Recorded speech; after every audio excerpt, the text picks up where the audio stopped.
నమస్కారం. ఈరోజు నేను పాడబోయే పాట గణేష పంచరత్నం. ముదాకరాత మోదకం సదా ముక్తి సాధకం కళాధరావతం సకం విలాసిలోకరక్షకం ముదాకరాత మోదకం సదా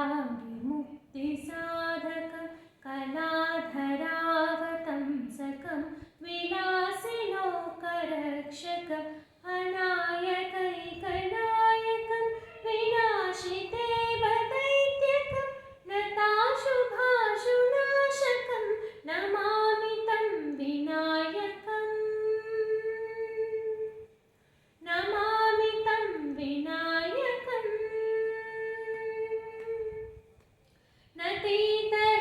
नतीतरातिभीकरं नवोदितार्कभास्वरं नमत्सुरारिनिर्झरं नतादिकापदुत्तरम् नतीतरातिभीकरं नवोदितार्कभास्वरं नमत्सुरारिनिर्झरं नतादिकापदुत्तरम् सुरेश्वरं निधीश्वरं गजेश्वरं गणेश्वरं माहेश्वरं तमाश्रये परात्परं निरन्तरम्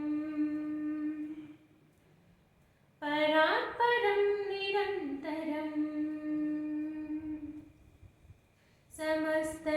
समस्तलोकशङ्करं निरस्तदैत्यकुञ्जरं तरेतरोदरं वरं वरे भवत्रमक्षरं समस्तलोकशङ्करं निरस्तदैत्यकुञ्जरं तरेतरोदरं वरं वरे भवत्रमक्षरं कृपाकरं क्षमाकरं मुदाकरं यशस्करं मनस्करं नमस्कृतां नमस्करोमि भास्वरम्